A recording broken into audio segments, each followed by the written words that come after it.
back with another episode of Lunch and Learn. I'm Brittany, I'm Alex.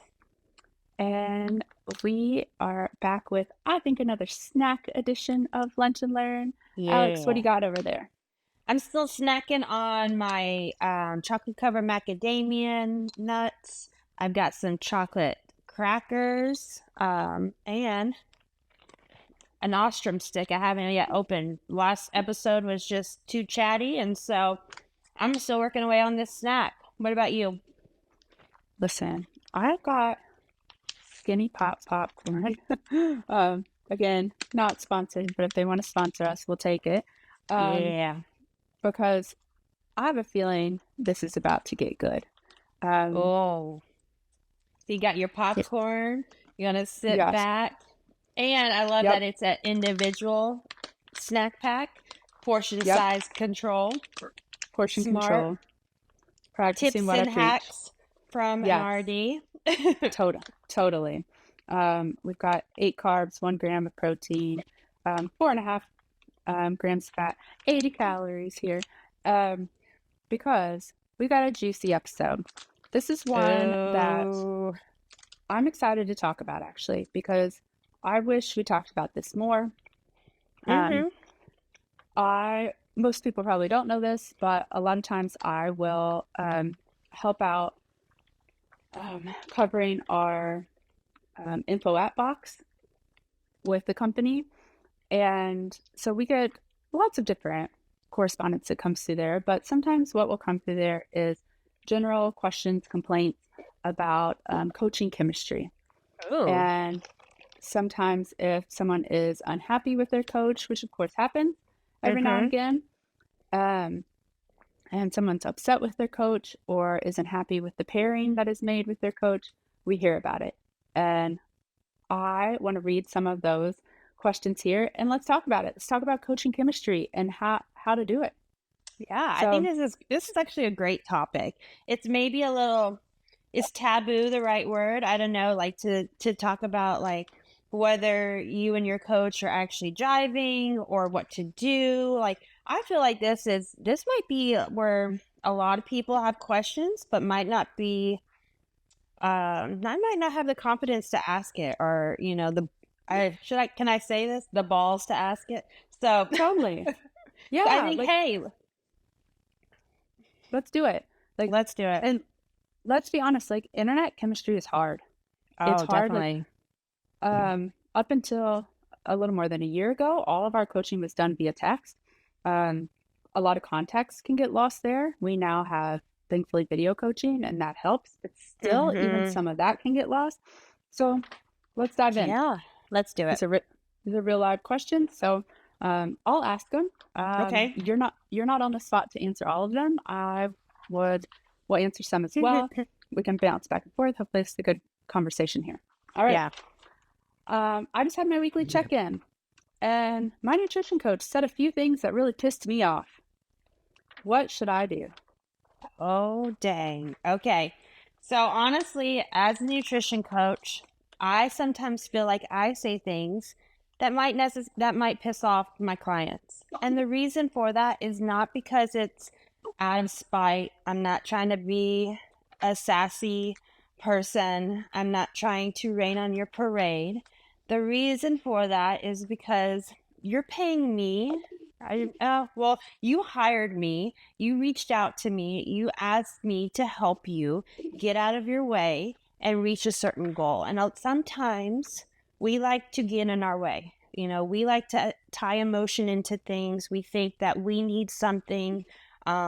We think something works for us. But in reality, I think you've even mentioned this before, Brittany, is that maybe what's worked for you before is not working for you now. And then the role that I feel as a nutrition coach, I'm here to see your blind sides, and your blind sides might not be the things that you want to hear. Like I might say you have to, give up your favorite treat for a little bit in order to reach a certain body fat goal, or maybe this daily habit is holding you back, and that's something that we are going to have to adjust. And this daily habit might be something that you really, really love, but if the goal is something that you love more, we're going to have to change some things. And I think what tends to piss people off is it's hearing things that you don't want to hear.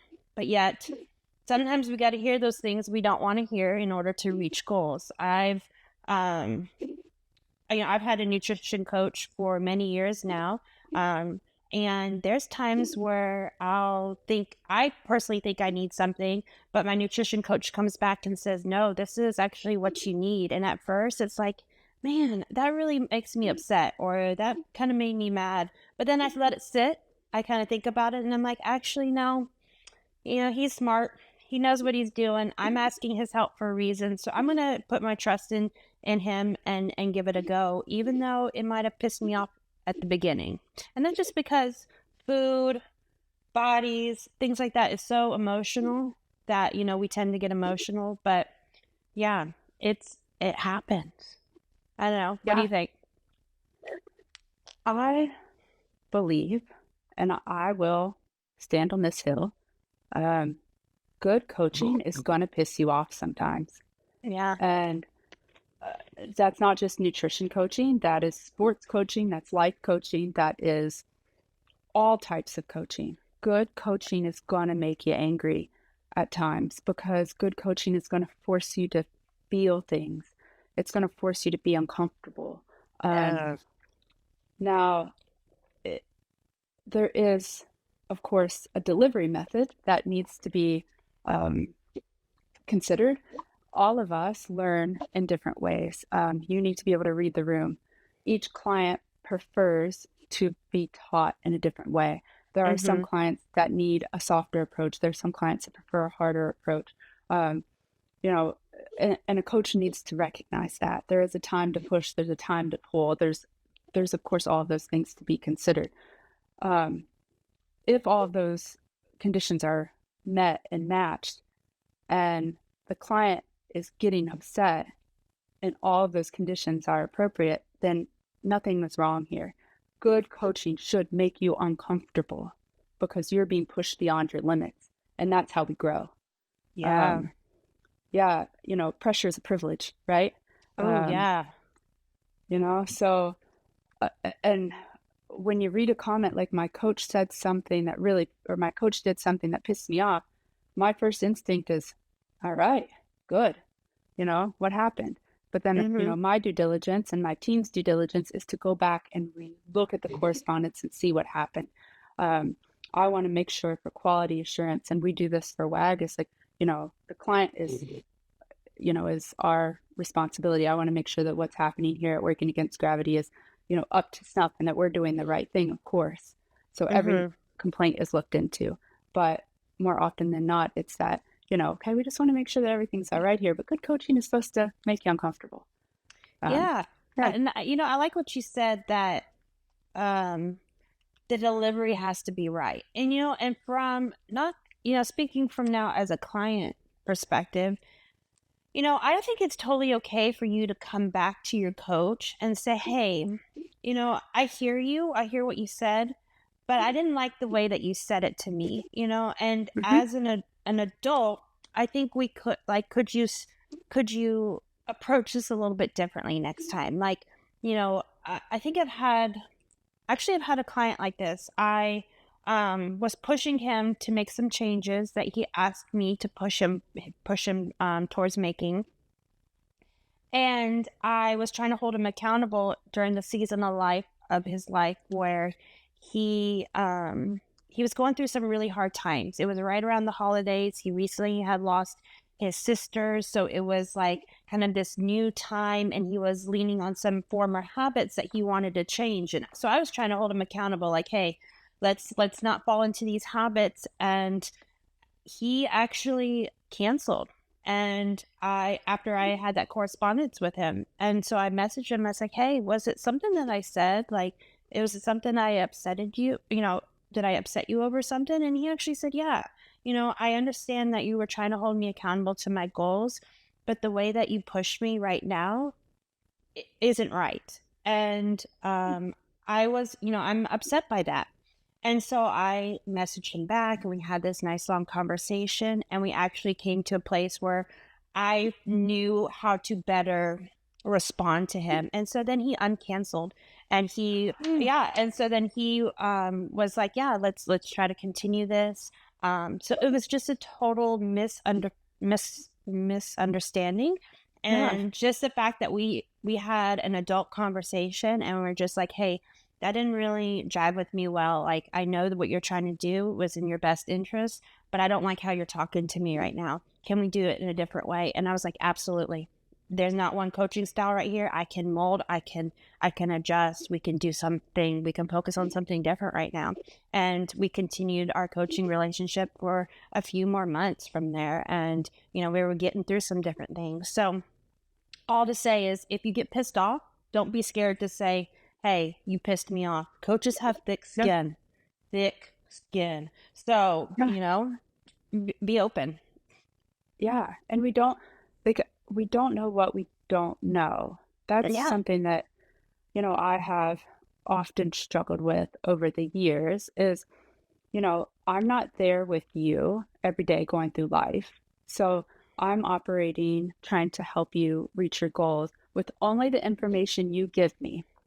So imagine the small, tiny bit of information you give me each Mhm. week, trying to help you change your life, you know? So the more information you give me, the more information you give your coach, the more we can help you. So have that open conversation and say, like, hey, you know, it's uncomfortable, sure, to say, hey, you pushed me in a way that I'm not comfortable being pushed.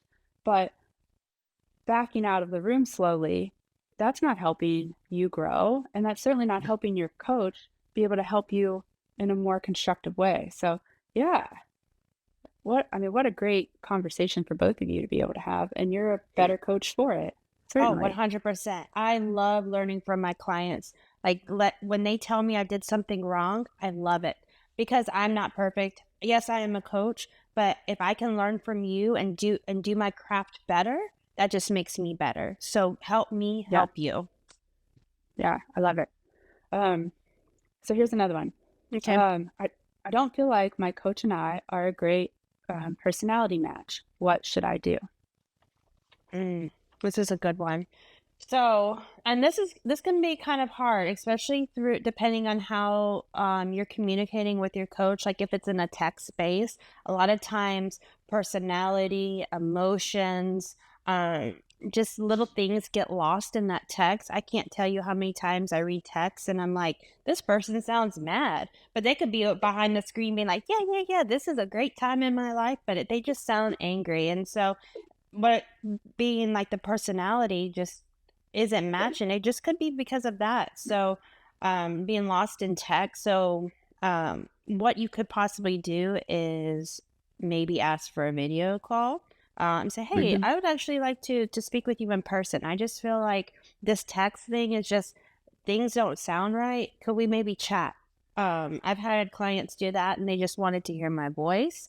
They just wanted to get to know me a little bit differently. But, if you try some different things and then you're like, I still just don't this person isn't like somebody that I can easily open up to, it's not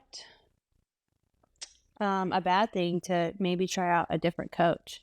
I don't know, what do you think? Agreed. Like the video makes a huge difference if you're willing to give that a try. Not everyone loves that format. Some people are introverts or shy or don't love the format. Like I don't want to force anyone into that. But if you're open to it, I have had amazing connections with clients that I felt like weren't into the program, weren't into it at all. And Mhm. then we did a video call and I was like, oh, we opened all these doors. This is great. So totally love that. Um, but from like an admin side, I'll say like I think oftentimes clients are or coaches, sorry, clients are nervous to request a switch because they don't want to get their coach in trouble. Mhm. I've read lots of emails where they'll say, "Oh, please, nothing against Coach Jane Doe. Um, I just really don't feel like, you could read the timidness in the email."